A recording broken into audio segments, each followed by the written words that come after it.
시간에 이어서 요한복음 6장 14절부터 한번 살펴보죠. 요한복음 6장 14절 6장 14절부터 21절까지 말씀 오늘 우리가 함께 읽을 건데요. 살펴볼 건데요. 14절만 한번 같이 읽어보겠습니다. 14절만 시작.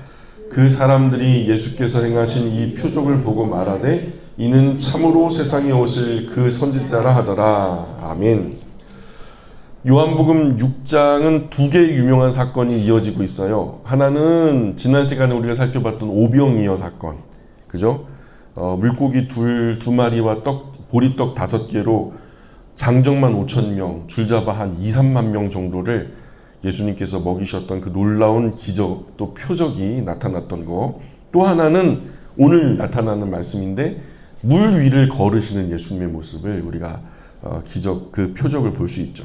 많은 사람은 오병이어의 기적만 기억하지만은 사실 성경은 그 기적 이후에 직후에 일어난 또 하나의 사건을 통해서 예수님이 어떤 분인지 더 깊고 선명하게 드러내고 있다는 것을 잘 몰라요. 그래서 앞선 이 사건과 뒤에 물 위를 걸으시는 사건은 별개의 사건이 아니라 하나의 이야기를 들려주시는 거예요. 두 이야기는 결국에는 하나의 표적을 가르치고 있다. 오병이어 표적을 경험한 무리는 예수님을 오해했죠. 무리는 예수님의 기적을 그 어려웠던 시절에 배불리 떡을 먹고 배부르게 물고기를 먹는 포만감, 그리고 이 로마의 치하에서 자신들을 해방시켜줄 정치적인 어떤 기대, 이렇게 해석했거든요. 그리고 예수님하고 함께 다니면 배고플 일은 없겠다. 예수님과 함께 다니면 과거 모세와 그랬듯이 우리도 자유로운 어떤 독립국가의 멋진 삶을 살 수도 있겠다. 이런 생각. 그래서 다른 복음서에 보면은 예수님이 그래요. 그 오병이어 사건 이후에 많은 사람들이 예수님을 따르거든요. 그래서 무리라 그래요. 무리가.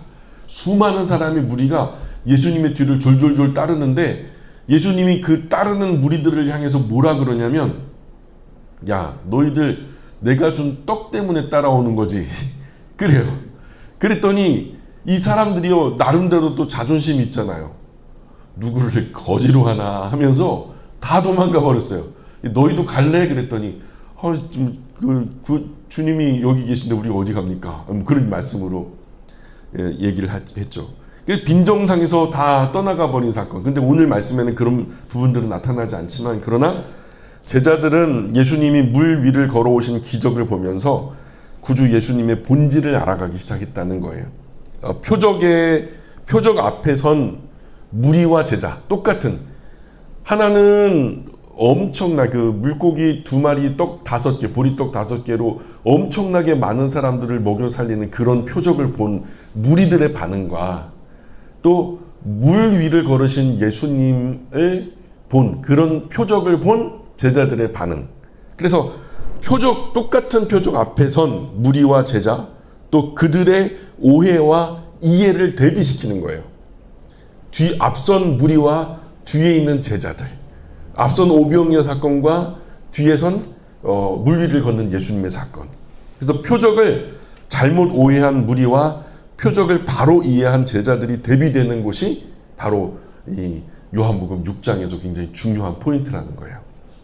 오늘 본문은 표적을 행하신 후에 홀로 산으로 올라가신 예수님을 설명하고 있어요.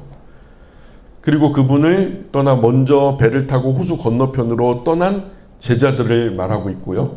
그리고 그 제자들이 직면한 폭풍 한가운데로 예수님께서 걸어오시는 장면을 기록하고 있습니다. 오늘 본문은 기적만으로는 충분하지 않다. 기적만으로는 충분하지 않다. 예수님이 누구신지 알아야 된다. 기적만으로 충분하지 않다. 예수님이 누구신지 알아야 된다. 요한복음 전체의 메시지가 맞닿아 있는 곳이에요. 요한복음은 한마디로 예수님이 누구신지를 말씀하는 복음이다. 근데 그 복음, 예수님의 신적 자기 계시를 나타내는 말씀 중에 이 주제가 다 있다라는 거죠. 오늘 우리는 폭풍 속으로 걸어오시는 예수님을 만난 제자들처럼 우리 인생의 풍랑 속에서 주님을 어떻게 바라봐야 하는지 이 말씀 속에서 그 지혜로운 방법을 깨닫게 되기를 바랍니다. 6장 14절에 그 사람들이 예수께서 행하신 이 표적을 보고 말하되 이는 참으로 세상에 오실 그 선지자라 하더라. 그죠? 오병이어 사건을 체험한 많은 사람은 예수님을 신명기 18장에 예언된 그 선지자와 같이, 즉 이집트의 폭거 아래 자신들을 구해준, 자기의 조상들을 구해준 모세와 같이 예수님을 자기들을 로마의 폭정 아래서 구해줄 지도자로 오해한 거죠. 그때 이집트에서 건져준 모세와 같이 오늘 로마에서 우리를 건져줄 분은 예수님이다 라고 정치적으로 해석한 거죠. 이런 그들의 기대는 지금 우리가 알고 있는 모든 인류를 구원할 영적 메시아가 아니라 예수님을 국제 어떤 정치적인 난감한 상황에서 자기들을 구원해 주시고 먹고 살 길을 열어줄 정치적인 지도자로 여겼던 거죠. 그들은 물고기 2마리와 보리떡 5개로 수만 명을 먹이시는 기적을 보고는 예수님을 왕으로 삼아서 그 왕을 중심으로 해서 로마 제국을 무너뜨리고 새로운 나라를 세우고 싶어 했던 거죠. 그래서 15절에 보니까 6장 15절 같이 읽어볼까요? 시작. 그러므로 예수께서 그들이 와서 자기를 억지로 붙들어 임금으로 삼으려는 줄 아시고 다시 혼자 산으로 떠나가시니라. 아멘. 예수님은 사람들의 잘못된 열광을 거절하신 거죠. 이 지금 수많은 무리가 지금 예수님을 잡아서 왕으로 삼으려고 하는데 예수님은 지금 다시 혼자 산으로 뒤돌아서 가지고 올라가셨다. 이거는 그 무리의 호응을 반응한 거예요? 아니면 거절한 거예요? 거절했다고 보이죠? 사람들의 그런 어떤 잘못된 열광에 호응하신 것이 아니라 거절하신 거예요. 여기에 중요한 의미가 있어요. 예수님은 기적을 통해서 인기를 얻는 방식으로 일하지 않았다는 거예요. 오늘 우리 한국교회 수많은 교회 지도자들이요, 과거 지금은 그렇게 흔하지 않지만 신유의 은사를 가졌다는 분들이 여기저기 산골짜기 다니면서 기도원을 중심으로 각 시골 교회들을 중심으로 그냥 막 이렇게 신비한 어떤 병 치료를 갖다가 예언하고 막 방언을 하고 신기한 성령 체험을 하고 아주 특이하고 신기한 일들로 그리스도인을 유혹하고 미혹했어요. 그 신기한 기술로 사람들을 모으죠. 또 사람들을 모으면 가만히 두나요? 돈도 모으죠. 모은 돈 가지고 예배당 짓죠. 또 예배당 짓는 걸 안 끝나요? 교육관 또 줘야죠. 그 교육관 지면 끝나는 줄 알았는데 풍광 좋은 곳에다가 뭘 해요? 예, 수양관 사고요. 그리고 그것도 넘치니까 나중엔 선산까지 사요, 교회에서. 그래서 자기 교회 멤버들을 갖다 거기다가 이제 공동묘지를 하더라니까요. 참 무슨 목사가 웬만한 중견기업 총수보다 좋은 대우를 받으면서 호의호식하고요. 이런 풍경은 잘못된 거죠. 예수님은 그렇게 일하지 않으셨다는 거예요. 그렇게 일하지 않으셨다. 예수님은 사람이 원하는 예수님이 아니라 무리가 원하는 예수님이 아니라 하나님께서 원하시는 모습으로 일하셨다는 거예요. 예수님의 길은 하나님 뜻대로 십자가의 길을 걸으셨죠. 물론 예수님은 자기의 원은요, 이 고난의 잔을 피하는 거예요. 이 십자가의 길을 좀 안 걸었으면 하는 바람이 있었죠. 근데 결국에는 자기의 원대로 한 것이 아니라 아버지의 뜻대로 하셨다는 거죠. 사람들 기대대로 사람들 만족시키는 영광의 길을 걸으신 것이 아니라 또 자기의 고난을 피하기 위한 자기 나름의 길을 걸으신 것이 아니라 아버지께서 뜻하셨던 그 길을 걸으셨다는 거예요. 그래서 예수님은 그들의 잘못된 열광을 떠나서 호련히 혼자 산으로 돌아가신 거죠. 예수님은 기적을 행하실 때도 그 기적을 통해서 자기 뜻을 이룬 분이 아니라 아버지 하나님의 뜻을 이룬 분이었다라는 거예요. 그 기적은 철저하게 누구에 맞닿아 있냐면 하나님의 뜻에 맞닿아 있다. 16절 17절 한번 볼래요? 16절 17절 같이 읽어봅니다. 시작. 저물매 제자들이 바다에 내려가서 배를 타고 바다를 건너 가버나움으로 가는데 이미 어두웠고 예수는 아직 그들에게 오시지 아니하셨더니, 자, 저녁이 되니까 제자들은 예수님 없이 먼저 배를 타고 갈릴리 호수 건너편으로 출발했잖아요. 근데 여기서 사도 요한은 굉장히 중요한 장면을 묘사를 하고 있어요. 좀 이게 평범한 기술이 아니라 의도적인 기술이라는 게, 자꾸 이제 뭔가 문제가 중첩되는 듯한 그런 기록들을 자꾸 보여주거든요. 첫 번째는 날이 이미 어두웠다. 근데 그 자리가 어디예요? 어두워진 그 자리가 갈릴리 호수 한가운데였어요. 제자들 갈릴리 호수 한가운데 날이 어두워서 깜깜해요. 근데 과거에는 전깃불이 있는 것도 아니고 그쵸? 그러니까 이제 뭔가 나침반도 볼 수 없고 근데 거기 예수님이 계셔요? 안 계셔요? 안 계셔요. 세 가지 모두 불안 요소가 중첩된 난감한 상황이었던 거죠. 사도 요한은 이 사건을 단순하게 상황 묘사가 아니라 영적 상태를 상징하는 메시지로 제시하고 있어요. 예수님 없는 항해. 예수님 없는 항해. 언제나 불안함과 위기 속에 있다는 거죠. 게다가 18절은요. 6장 18절은 더 큰일이 일어났어요. 같이 읽어볼까요? 시작. 큰 바람이 불어 파도가 일어나더라. 큰 바람이 불어 파도가 일어나. 이건 뭐예요? 큰일 났어요. 갈릴리 호수는요. 산지로 둘러싸여 있어요. 서쪽으로는 지중해가 펼쳐져 있죠. 지중해로 완만하게 높아지면서 예루살렘까지 고지가 올라와요. 그리고서는 사해 밑바닥까지 마이너스 400m, 해발고도 마이너스 400m까지 훅 꺼지는 거예요. 근데 이게요, 낮에는 한껏 열을 받은 이 땅이요, 열을 갖다 저녁에는 뿜어내거든요. 이제 상승기류를 타고 공기가 올라가요. 그러면은 이 공기를 어디서 충당하냐면 지중해 쪽에서 서해 쪽에서 끌고 오는 거죠. 그리고서는 이게 예루살렘까지는 완만하게 바람이 오는데 예루살렘 고지대를 넘어서서 밑으로 내려 꽂히는 여기가 1200m가 그냥 순간적으로 밑으로 꺼져버리는 거예요. 그러니까 이 1km가 넘는 그 고도를요, 이 찬 공기가 한순간에 막 내리꽂히니까 바람이 어떻게 부냐면 동에서 서로 서에서 동으로 부는 게 아니라 하늘에서 땅으로 불어요. 하늘에서 내려 꽂히듯이 바람이 꽂히고요. 그 작약하는 이 바람에 호수물이 뒤집어지는 거예요.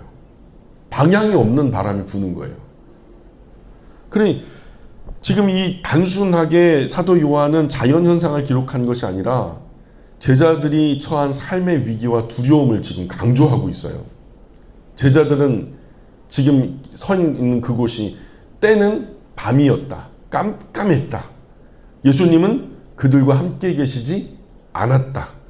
제자들 모두 그런데 바다 한가운데, 호수 한가운데 있었다. 그런데 이제 큰 바람과 장렬하는 파도까지 일어났다.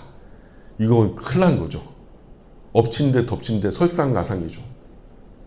이 네 가지는요, 제자들의 불안한 환경과 그들 속 내면을 그대로 보여주는 장면이에요. 19절에 보니까 19절 시작. 제자들이 노를 저어 12월이쯤 가다가 예수께서 바다 위로 걸어 배에 가까이 오심을 보고 두려워하거늘. 자, 10열이 한 4km 되나요? 그렇죠? 열심히 그 밤에 방향을 알 수 없는 노점을 한 거죠. 근데 뭐 노를 젓는다고 나아가나요? 뭐 바람이 엄청나게 불고 뭐 파도가 크게 있는데 사람이 힘으로 젓는 노는요 별로 의미가 없어요. 그죠? 여기 중요한 단어가 뭐냐면 맨 마지막에 두려워하다. 두려워하다. 근데 뭘 보고 두려워한 거예요? 바람 보고 두려워한 거예요? 파도 보고 두려워한 거예요? 예수님 보시는 걸 보고, 예수님을 보고도 두려워했다는 거예요. 여기서 두려워하다는 에포비데사안이라는 단어로 쓰여 있는데요. 왜일까요? 왜 두려워했을까? 그들의 관점에서 사람이 물 위를 걷는다. 자연 법칙을 뛰어넘는 일이죠. 우리가 일반적으로 우리가 잘 알고 계시는 여기 옆에 계신 분인데 어느 날 제가 김호선 집사님을 봤는데 김호선 집사님이 지금 여기 6층인데 6층 창문 바깥에서 손을 흔들고 있네. 그러면 어떻게 반가워요? 무서워요? 사람이 도저히 할 수 없는 일을 지금 하고 있거든요. 일반적이지 않은 거예요. 예수님은 자기들과 같은 평범한 사람이었는 줄 알았는데 평범한 사람이 아니었던 거죠. 순간 예수님은 알 수 없는 분이 된 거예요. 야, 이분 누구야 도대체? 알 수 없는 대상에 대해서 사람들이 일반적으로 느끼는 느낌이 뭐냐면 두려움이에요. 두려움. 예수님의 능력에 능력의 기적만 보여주시는 것이 아니라 제자들이 이해할 수 없는 방식으로 자기를 드러내신 거예요. 맨날 같이 3년 동안 붙어 있으니까 얘네들이 그냥 평범한 동네 형이나 아저씨처럼 생각하는데 사실 예수님은 여기서 자기의 신적 계시를 나타내신 거예요. 그러면서 예수님이 그들 앞에 나타나셔서 뭐라고 처음으로 말씀하세요? 6장 20절 읽어볼까요? 시작. 이르시되 내니 두려워하지 말라 하신대. 자, 이 구절을 헬라어로 분석 파싱해 보면요, 세 부분으로 나눠지는데 첫 번째 부분은 내니라는 거예요. 나다. 여기서 그 유명한 에고 에이미 동사가 쓰였어요. 출애굽기 3장의 호렙산 떨기나무 불꽃 속에서 불꽃이 막 있는데 연기는 나지 않고 불이 꺼지지도 않아요. 그곳에서 하나님이 모세에게 당신은 이스라엘 백성들을 구원에 건져내라고 말씀하시는데 그들이 그 하나님이 누구냐라고 물으면 제가 그 하나님의 이름을 뭐라고 말씀드려야 될까요? 그랬더니 나는 스스로 있는 자다. 이렇게 대답을 하시거든요. 거기에다가 아도나이의 모음을 따가지고 붙이니까 여호와 야훼가 된 거거든요. 그래서 이 히브리인들은 그 네 글자 자음을 갖다가 신성 사문자 테트라그라마톤이라고 불러요. 그것은 이제 그대로 발음하지 않고 거기는 호 아도나이, 그냥 아도나이라고 바꿔서 부르는 거죠. 그래서 네니라고 하는 것은 하나님께서 모세에게 말씀하셨던 나는 스스로 있는 자다, 이런 같은 형식이에요. 예수님은 그저 나다라고 말씀하시는 것이 아니라 자신을 신적으로 계시하시는 거예요. 굳이 말하자면, 번역하자면 어떻게 하냐면 나는 그런 존재야. 뭐 이렇게 하시면 좀 이해가 되실까요? 나는 그런 존재야. 너희들은 아니지. 나는 원래 그런 존재였어. 그런 존재야. 그리고 두 번째는 두려워하지 마라 할 때 두려워하다라는 말인데, 항상 하나님의 임재가 임할 때에 사람들의 반응이 어땠어요? 하나님이 사람들 가운데 임재할 때, 여러분 시내산 아래서 하나님이 그들 가운데 임재하니까 이스라엘 백성들이 막 기뻐 춤을 췄나요? 두려워서 벌벌 떨었죠. 다시 하나님이 우리 앞에 나타나지 않게 해달라고, 모세 당신이 개인적으로 만나고 그 이야기를 우리에게 들려주면 좋겠다고 크게 두려워 떨죠. 그래서 모세를 통해서 그 이후로부터는 말씀을 전하셨거든요. 예수님은 단순히 폭풍 잠재우는 분이 아니라 폭풍 가운데 임하시는 하나님이셨던 거예요. 하나님 임재 앞에 우리 모두는 사실은 두렵습니다. 하나님 앞에 두렵지 않은 사람이 어디 있어요? 다 두렵죠. 당연한 건데, 그런데 말라 그래요. 세 번째, 말라. 두려워하지 말라. 두려워하다라는 것을 부정하라는 거예요. 두려워하지 말라는 거예요. 하나님께서 자신 앞에 선 존재들을 허락하실 때만 가능한 말이에요. 우리는 그냥 본능적으로 두려워요. 그분 앞에서. 그런데 하나님이 허락 없이 그분 앞에 서면 당연히 크게 두려운 거죠. 그분이 우리를 어떻게 해코지 하실 건 아닌가? 우리를 소멸하실 건 아닌가? 근데 그분이 허락하셔서 그분 앞에 설 수 있다면 그것은 공포가 아니라 은혜죠. 그분이 허락하셨으니 내가 그분 앞에 서 있는 거예요. 그건 은혜라고 해요. 두려워할 이유가 아닌데. 그러니까 그것을 잘 모르는 제자들에게 예수님이 두려워하지 마라. 21절에 읽어봅니다. 시작. 이에 기뻐서 배로 영접하니 배는 곧 그들이 가려던 땅에 이르렀더라. 이상해요. 제자들이 예수님을 배에 모셔드리자, 배에 승선해드리자, 기적이 일어나는 거죠. 사도 요한은 이렇게 강조해요. 이에 기뻐서 배로 영접하니 배는 곧 그들이 가려던 땅에 이르렀더라. 아니 왜 이렇게 심리나 그냥 노적을 때는 안 닿던 것이 예수님이 타시니까 뭐 이렇게 순간적으로 그냥 도착한 것처럼 그려지고 있죠. 예수님이 배에 승선하자 여러분 폭풍이 멈췄을까요? 아니면 계속 폭풍이 불었을까요? 멈췄겠죠. 그리고 곧 배는 너무나 순적하게 목적지에 다다랐다는 거예요. 예수님이 배 안에 계시면 길이 열려요. 모든 것이 순적하죠. 폭풍은 잦아들고요. 순풍에 돛단 듯 마땅히 도착해야 할 곳에 적절하게 도착한다는 거죠. 이것이 요한복음이 전하려는 신학적인 메시지예요. 자, 이제 우리가 본문 오늘 말씀 이제 21절까지를 다 우리가 분석해 봤는데 오늘 우리 삶에 어떻게 말씀하시는지 그걸 마음으로 한번 받아보셨으면 좋겠어요. 이 말씀. 이게 개인의 정리니까 절대적으로 이렇다라고 말씀하지 않고 여러분 나름의 또 묵상이 있을 거라고 생각합니다. 저는 이렇게 정리해 봤어요. 첫 번째, 우리 인생의 폭풍 뒤에는 언제나 구주 예수님이 계신다는 거죠. 그래서 제자들은 밤바다에서 그들만 덩그러니 홀로 있었던 것 같았죠. 어둠은 깊어졌죠. 이미 어두워졌죠. 바람은 점점 거세지고 파도는 점점 높아지고 거친 파도의 배는 뒤집힐 듯 흔들리고 그들이 느꼈던 그 감정, 그 마음 우리도 너무 잘 알죠. 내 인생 이러다가 끝나는 거 아닌가. 뭐 죽을 위기, 사회적으로 매장될 위기, 사랑하는 사람들이 뭐 순간 크게 다친다던가 크게 아프다든가 죽을 위기를 경험한다든가 진짜 앞이 캄캄하죠. 그야말로 날이 어두운 거예요. 갑작스러운 문제, 예측할 수 없는 상황, 답이 보이지 않는 끝없는 어둠. 그런데 중요한 사실 하나 있어요. 예수님은 그들을 잊지 않으셨다는 거죠. 보이지 않을 뿐.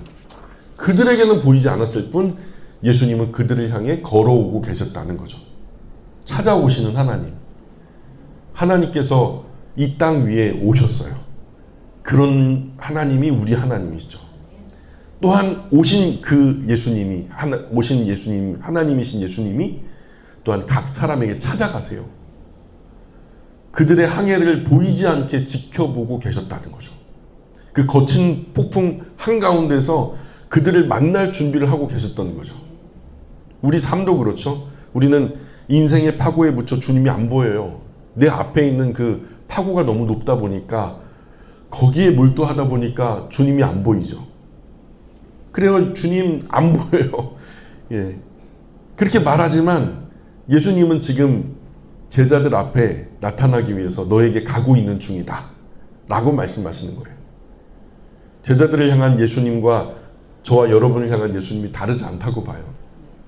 고난이 있으면 고난을 뚫고 예수님이 오고 계신 중이다. 조금만 기다려라. 두 번째는요, 예수님 없는 항해는 언제나 흔들립니다. 제자들은 예수님 없이 먼저 배를 타고 출발했어요. 예수님의 부재는 곧 혼란을 의미하는 거예요.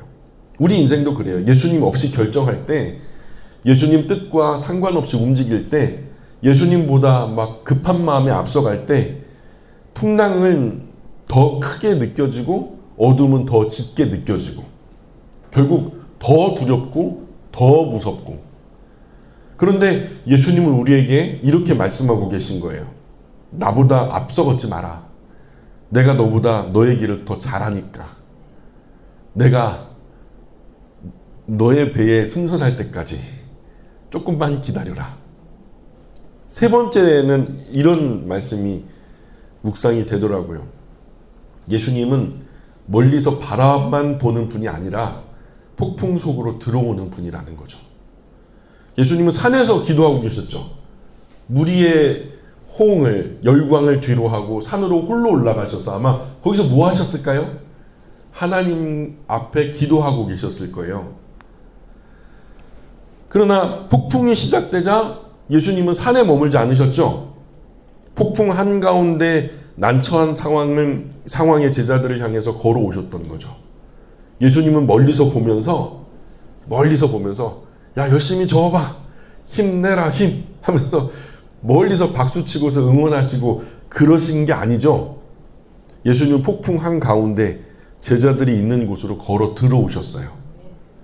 예수님은 자기 발 젓는 거 불편하다 않으시고 거친 폭풍에 맞서는 거 귀찮다 하지 않으시고 자기 온몸 비바람에 젖도록 폭풍 속으로 들어오신 거예요. 그럴 필요가 없는데, 그분의 문제가 아닌데 그 문제 안으로, 폭풍 안으로 들어오신 거죠.